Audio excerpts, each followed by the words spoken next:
like some of my biggest gifts are also my flaws. Right? And my wife is the yin and my yang. So Standing in the Gap is about giving back. It's about showing up for people who have no one else to show up for them. I am Dr. Tonjua Williams, president of St. Petersburg College, and you are listening to Standing in the Gap. Hello, everyone, and welcome to Standing in the Gap. I have the pleasure of having one of our leaders of our community, Stan Liberatore, come and talk to us about technology, cybersecurity, and other things that he does to stand in the gap. You will enjoy learning what Stan has done and the impact it has in the lives of many. Get ready for Stan. Ooh. Stan. Amen. Welcome. We are so glad that you are here today with us at Standing in the Gap. And I'm going to ask you a couple of questions. You ready? I'm ready. Thank you, All Dr. right. Williams, for having me. Thank you. So you're the CEO of No Limit Technology. So how did that all get started?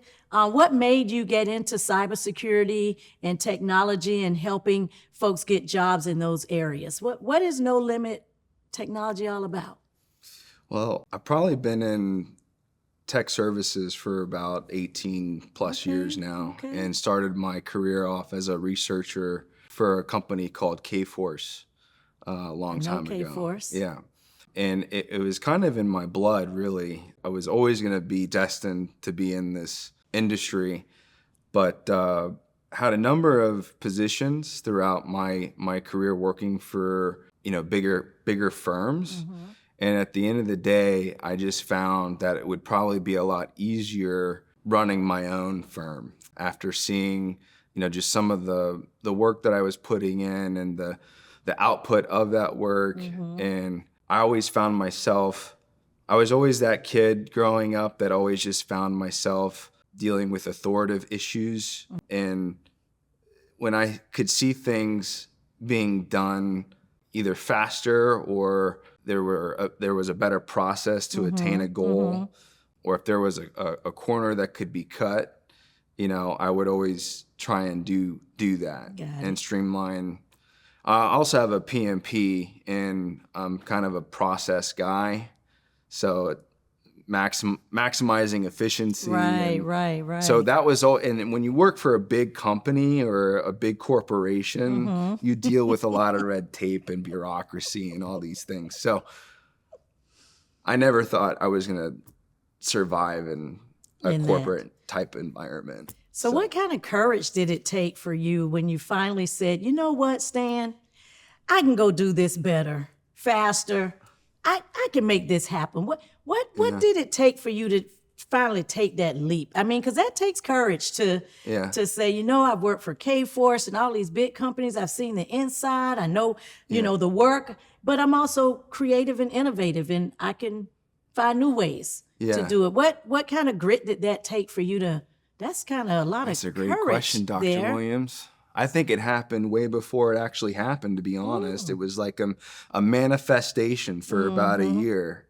And then finally, my wife was, we got a surprise that she was pregnant. And it was probably the most unopportune time to start a business, when you just find out you're having a baby soon.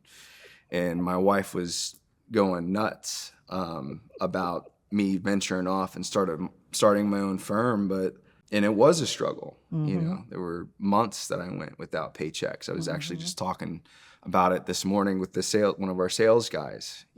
But in the end, I just had great mentorship. And I think at the end of the day, anyone that's smart, that's truly trying to become a leader or a successful entrepreneur, business owner, they know that in order to keep it, they got to give it away. Whoa, let's park right there for a second. So to the audience, you just heard Stan say, in order to keep it, you've got to give it away. So go a little deeper on that. Are you saying in order to really build the vision, you've also got to be willing to share with others? Or tell me a little bit more about keeping it and giving it away. I think for me, in my experience, when you focus more on delivering a quality service and actually giving, like love and empathy and compassion, and not objectifying a business or people in a business, you really, There it is. I think the universe kind of just blesses you and works in your favor. Wow. You talked about mentors. Tell me what a great mentor is for you and what that means. And do you mentor others in the industry? Yeah. Yeah, I was just talking to your colleague before the interview about all that. And I've mentored hundreds of young men. Wow. Over the years. Wow. Hundreds. Literally Wow. hundreds. Wow. What makes you do that? Like, is it something innate, or how do you want to stand in the gap for others by giving it away, showing them, helping them, training them? Well, I think it's not only just helping them become better professionals, but it's also just helping them becoming better humans altogether. Wow. At the end of the day, wow. Everyone's, we were talking about hustle culture earlier, and everybody trying to make bread and get their jack and build an empire. And at the end of the day, like, what else? Yeah. Like, okay, so you make all this money and you buy a Lambo and a bigger house, and right. You got the family and everything looks good, but what What's is next? really like your purpose? Yeah. And I found for me that my purpose is life. Wow. Life is about life. Being a better father, being a better, husband, being a better, mentor, being a better brother, being a better, wow. son. And that. And I don't mean that in the direct sense. Right. I mean that in the more spiritual sense. Like, I need to be a better, son to God and, help his kids. You said something a few minutes literally ago. Too. Help his literally, kids. and and we can get, I know, with everybody, helping all of the individuals that he's put on this earth. And I guess I can't get past this for the audience. I really can't get past the notion of purpose and how many people are living in this world without a purpose. And when I think about what you just described, Stan, you're comfortable in the skin you're in. You know who you are. You are willing to give it away to help others. You're not hoarding it and keeping it to yourself. How can we help more people from where you sit find purpose? Why they're here on this earth, what they're here to do, what do they bring to the table? Is that something that you do in your mentoring and when you're working with people about lifing, and how to live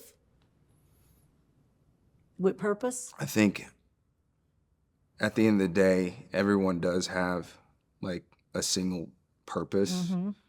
Kind of at a macro level, I believe that everyone's purpose is to find out that their purpose is to serve him. Got it. And at the end of the day, if we can't do that, I mean, however you get there is how you get there.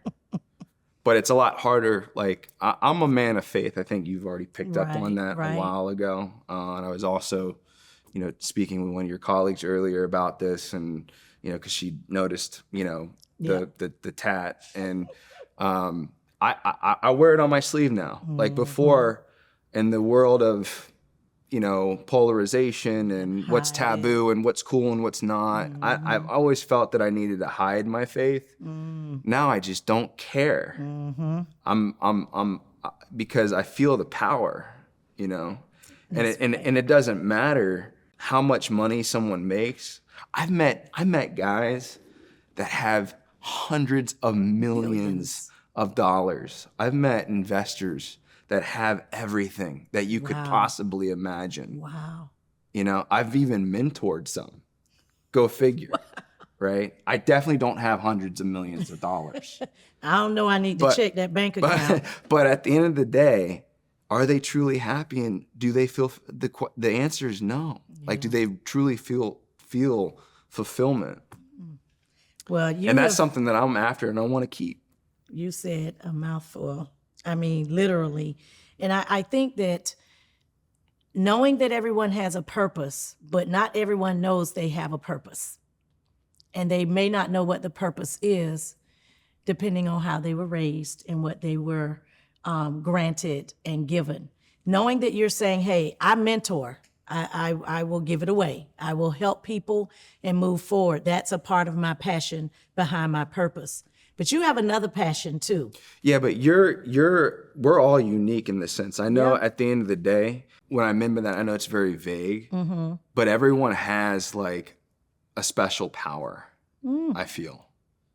And I can only reach so many with what different you have. types of characters and personalities, whereas your experience and the road that you travel can help a different a different set of characters as well. Like we can't all help the same.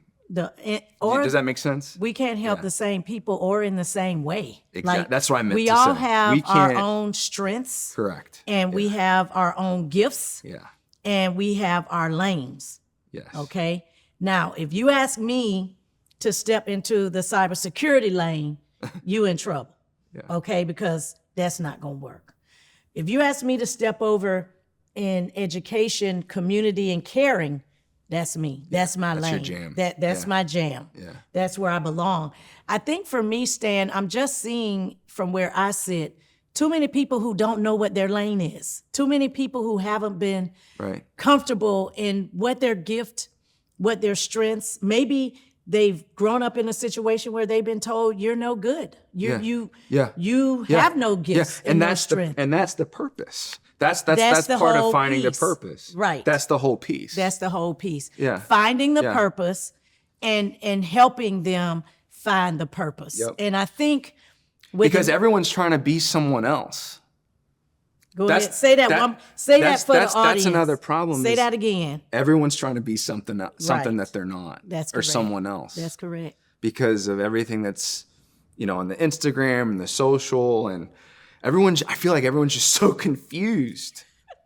And they're all chasing the wrong stuff. Well, that's why for me I keep coming back to purpose, because we have a lot of people in our community who have no purpose, and they're taking on initiatives because someone just told them, well, go do this. Yeah. And instead of being comfortable in really seeking what's my passion behind my purpose? What's my strength? Yeah. What do I have to offer this world? And if you're going to stand in the gap, you got to know that. You have to be comfortable in understanding what your passion is, what your lane is, and what your strength is. Because so many times I think we get lost trying to be who we're not. And I can only be Tonjua 24/7.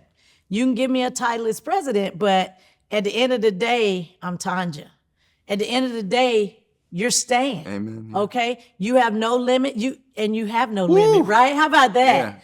Yeah. Great segue. And to me, that's important. And so I wanna we could be preaching up here in a minute, but we gonna this will slide turn into back a sermon, over. yeah. That's what I'm saying. We're gonna slide back over. You're the founder of Save the Kids Foundation. And I'd like to learn more about how did you get involved in Save the Kids, and what does that mean to you? It's a great story, and it's a great question. So a good friend of mine that actually saved my life, that's a whole other story, lost his baby girl to pediatric cancer, ATRT. ATRT. And I watched him mourn for a couple of years. And this was kind of at the front end of me starting the business. Mm-hmm. I also had a couple other friends, one of which was a business partner that lost his baby brother to ATRT. Same thing. And then a friend of mine also lost their kid to neuroblastoma, which is another form, a deadly pediatric cancer. Early on, I knew I needed to be a steward. One of my mentors said, hey, like, at the end of the day, like, are you going to just be another capitalist, or are you going to actually, steward your community? And planted a seed, said, you need a mission. Not a mission statement. Right. Like, we have a lot of those. We have a lot of those. People can create a mission statement. You can outsource that and pay money for it. But ChatGPT can do it in 5 minutes. Yes. But not even, like 3 less seconds. than seconds. Yeah. But at the end of the day,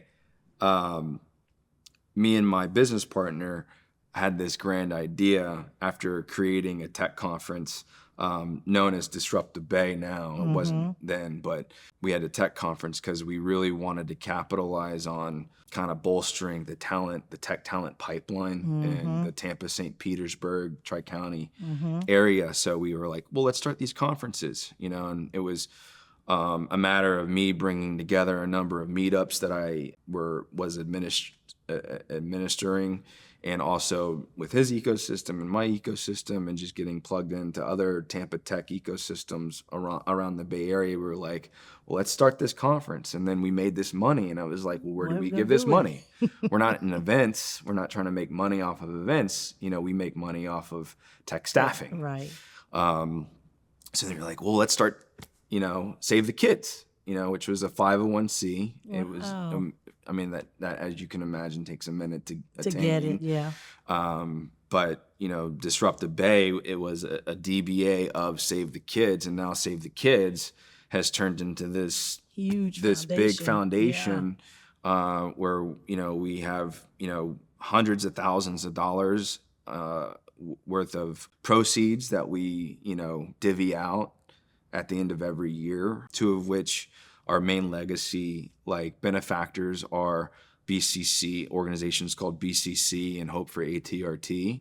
And these are legitimate labs that are in Penn State that we fund to re-engineer medicines for kids that are dying of these cancers. And it was first discovered, it's DFMO is the name of the drug. Okay. That we've decided to fund. And now, since we started Save the Kids, the organization that we've been funding, that we've been pushing through FDA trials, just got approval on the first drug in the last 25 years. Wow. 3 months ago. Wow. So I literally broke down like a little girl when I found this out of joy. Right. And you want to talk about a purpose? That is huge. How about being a part of a crew or a consortium that's funding drugs that is literally saving lives and children all over the world? We literally have over, I don't know how it's thousands and thousands. It's a couple thousand kids worldwide in 47 different hospitals that have been thrown into complete remission from pediatric cancer. That is, look, I have to do it, because what you're doing. We're not the labs. Right, but you're funding the labs program to do the research so that they can find the medicine so that children's lives can be saved. Talk about standing in the gap. Have you met any of the parents of these children, or have you? You have. Oh yeah, and really? The children. Really, yeah. And the children. Oh yeah. Wow. Well, we need more though. We need to outreach more. Like iWilfin is the name of the mainstream drug. It's not DFMO anymore. Gotcha. You can look it up. But so many parents and kids all over the world don't know that there's They're new not treatment. aware. They're not it's aware. There. It's not there. Oh wow. I've been on the phone. I've been on web conferences with a mom bedside of their kid basically dying right in front of me in Australia. Like I've been in rallies where I've seen, just, and they don't know that this is available, and it's also about getting the supply, right? But how do you get the word out so that people know that there's a we're doing it. Me and you are doing solution. it. I mean, literally, this is huge. I mean, talk about standing in the gap. A lot of times it's for your community, but here this is worldwide. I mean, you're talking to people in other countries, in other places, and hopefully these children are getting access to the medication that they need to be safe.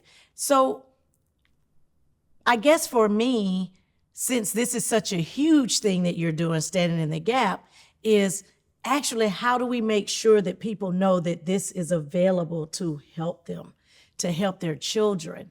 And if someone wants to give to what you're doing, to give to the company that's building this, how does that work? I mean, so we outreach to the tech ecosystem. Wow. Whereas before, Wow. the problem I think is when you're in the pediatric cancer community, it's very tight knit because it's not like the outreach goes much further than that. Yeah. Unless Gotcha. you have a foundation that does, programming. Like, for example, we do golf tournaments, we do galas, Wow. and then we have an annual health tech conference every year. And this is a big venue for not just getting the word out. In fact, the conference has absolutely nothing to do with pediatric cancer unless we're talking about one of our biotech tracks. Wow. Everything that we do with this tech conference, we fly in the leaders, the folks that are sitting in the C-suites of these healthcare systems in the Southeast region from all over. And now we even got attention from the West Coast and the Midwest. So we're getting health tech execs that are affiliated with some of the largest providers in the Southeast region to come to our conference, not only listen to these pitch competitions, because we also recruit about 200 plus startups, Right. and we only select 10. Now, is this to Disrupt the pitch. Bay? This is Disrupt the Bay. This is Disrupt the This Bay. is Disrupt the Bay. So Yeah. with Disrupt the Bay, I want to make sure I'm understanding, and the audience may be a little confused like I am. I know. I when know, you it's a say lot. I know. I'm getting in the tech weeds. health care, am I hearing you say healthcare for tech or technology for healthcare? Or I'm trying to make sure I'm understanding that. Yeah, so health tech is products and services Gotcha. that revolve around innovation and information Gotcha. technology or Okay. information services. Okay, gotcha. And this conference is every single year. And it is a huge education conference, in my opinion, from what I'm hearing. Yes. People get to hear new and innovative things and how to take that back home and apply it. Correct. Right. Yeah. So, But not only that, we recruit a lot of startups. So we have vendors and startups that actually come to the conference, that expo, and that also get an opportunity to battle on to kind of stage pitch their in front of business real in front of- investors and venture Oh, capitalists wow. and PEs and these healthcare systems. So in hopes that they attain a customer or even funding. And then all the money from the actual programming and the donations and everything goes back to Hope for ATRT and Beat Childhood Cancer.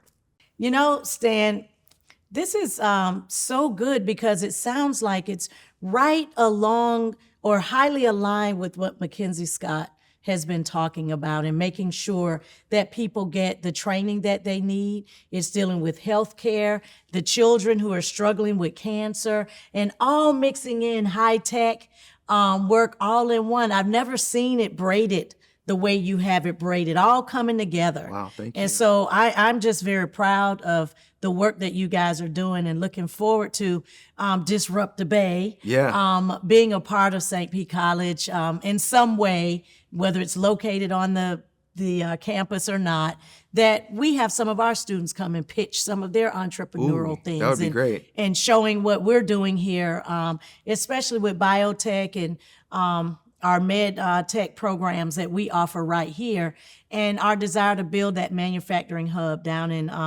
Midtown, which is one of the poverty communities, the opportunity zone. So I think, Mackenzie Scott, if you are watching or any of your individuals, we're here and we are rocking it. We are changing lives one at a time, whether it's children who are struggling with cancer or individuals who are learning how to rock it with technology and making sure that our country continues to thrive and be the best that it can be. Amen. Stan, I'm so Yeah. glad. No Limit Technology really takes a lot of pride in offering rapid quality services at fair prices. You guys are not trying to hurt the vendors or people who are trying to come in and do business with you. You're being fair. My question is, how do you work with your staff to make sure you're standing in the gap for them to meet the needs of clients and the consultants? Is there something you're doing special with your staff that helps them do the work that they're doing? Yeah, no, that's a great question. I always incorporate them into our foundation as well. Okay. So, I mean, I don't say, you must do this in order to work here. But at the end of the day, like, sometimes we do like volunteer work. And I say, hey, Tampa General's got this going on, or, Avent's got this going on. There's a, 5K coming up, or, we're always, outreaching other organizations and trying to help with their mission. And I also encourage them, to do it a couple of times a month. And usually we try to hire those types of profiles anyway. Right. So that way, we can also just make the company a little bit more attractive in that regard. Because if you hire people like that, that they're gonna have a good work ethic, and they're gonna treat, their business or their book of business with integrity. Right. And I think too, what you're describing is you're really pulling them in so they can be all in on the work of the company, the beliefs, and what we're trying to get done, really buying into the mission of No Limit. The name itself, that was brilliant. That was just brilliant. Yeah. But I think it sounds to me like you invest in your team to make sure they have what they need to do their jobs, but also have a duty of responsibility for the external community to say, hey, take a Saturday, go do the walk. Yeah. This is for this, person or purpose. Get involved and keep moving.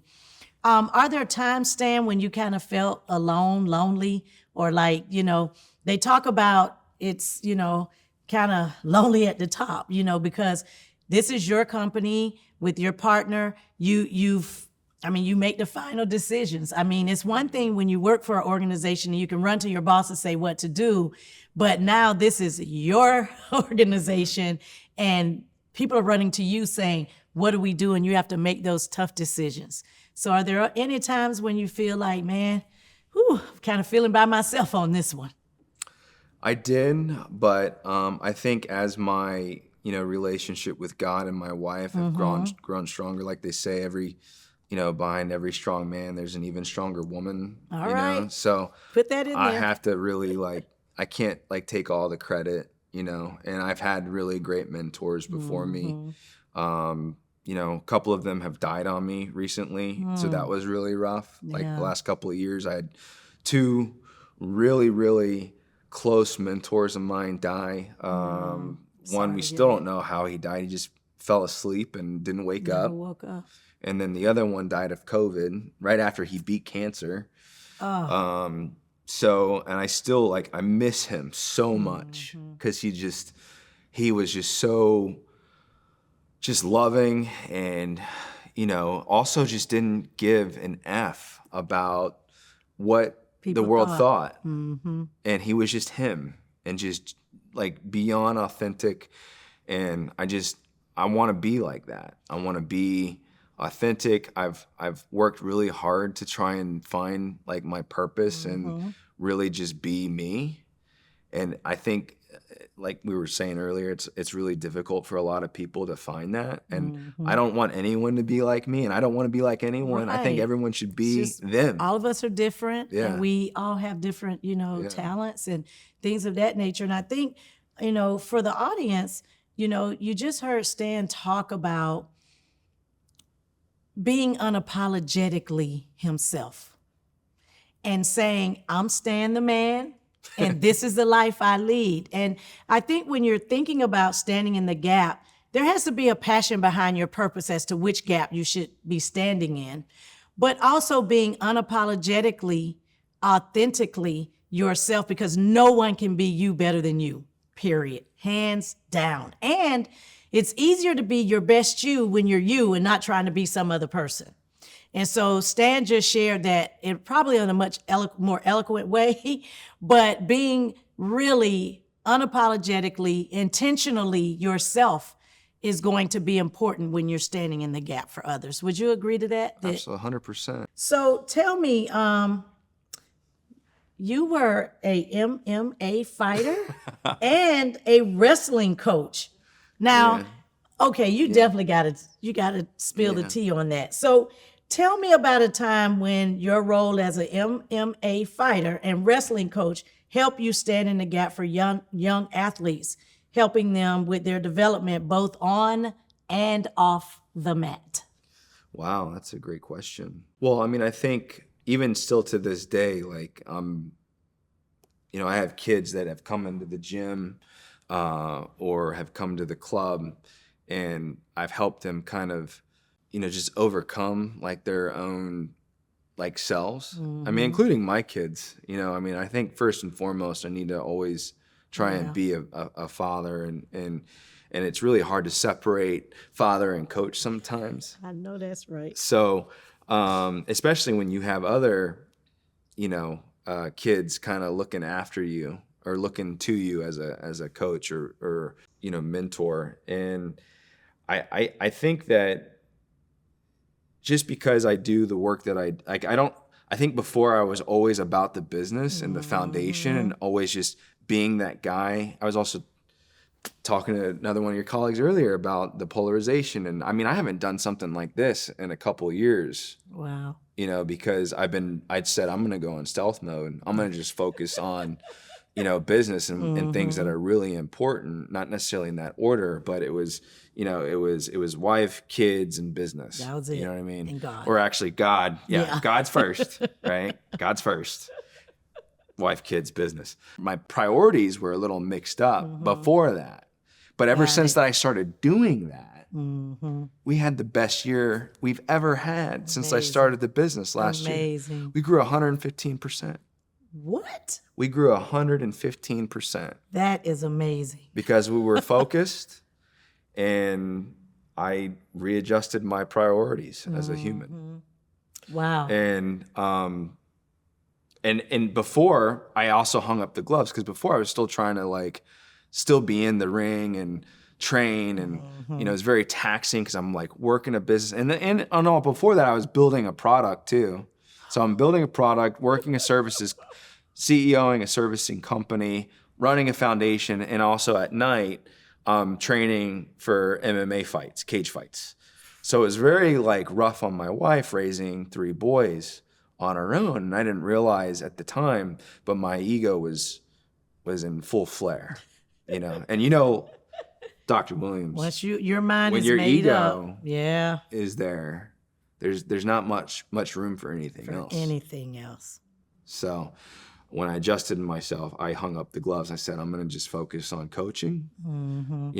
My kids, their training, their futures as athletes. And I think in the grand scheme of things, because I've, been doing summer camps, and also we got the summer rolling back out, and I'm going to be coaching and, running some, wrestling clinics again, just by proxy, just being around these kids. And I'm pretty good about, sharing life's lessons in between that's the way you do it. Sessions and stuff. That's the way you do it. Because I feel like that's what separates a real coach from a bogus coach, if that makes sense. Somebody who's kind of trying to live their lives. And it's funny, some of these kids that come in, they're overweight, they're deprived, they're they're just a little defeated, and they really need someone to coach them. Yeah. Coach them up. Yep. And really be, a supporter and cheerleader. And that's kind of what I try and do. And it's really cool watching them, lose weight, compete, win matches. It's amazing. They feel better because they look better. They're able to do more. They're able to do what needs to be done. And I think for me, Stan, that's what I admire about you, because you have a heart for technology, children and cancer, wrestling, mentoring, and you continue all of these things. And you just said yourself, I had to readjust my priorities. I had to kind of swing it differently. And you stop wrestling yourself, but you continue to serve the community. Well, I and can the still children. get down, though. You can still get down. Yeah, I mean, okay. I still roll Well, around I don't with want the you to high school show kids. me that because No. I can't get down like that. But yeah. But I think for me, it's, asking. But I appreciate that. No, seriously, it's having not just the energy, but the character and faith and the strength, and then having that strong wife behind you who's saying, okay, honey, I got your back. Here's, what needs to happen next. My last question to you is the order that you've given me, it's like faith, your family, your business, the community. And it kind of goes in that order. How do you not miss a step between that when you're trying to do all those things? You've got a lot going. What keeps you grounded?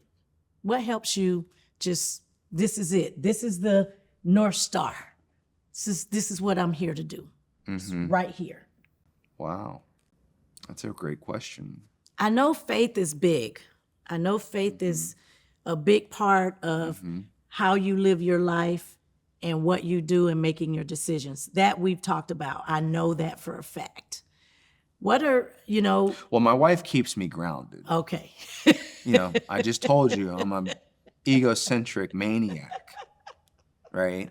So I think awareness of oneself is most important. Like some of my biggest gifts are also my flaws, right? And my wife is the yin and my yang. I got you. She's very intellectual and reserved, but she's also a very strong leader. Very strong. She's not outgoing and she doesn't care about the limelight. She doesn't like flashy things.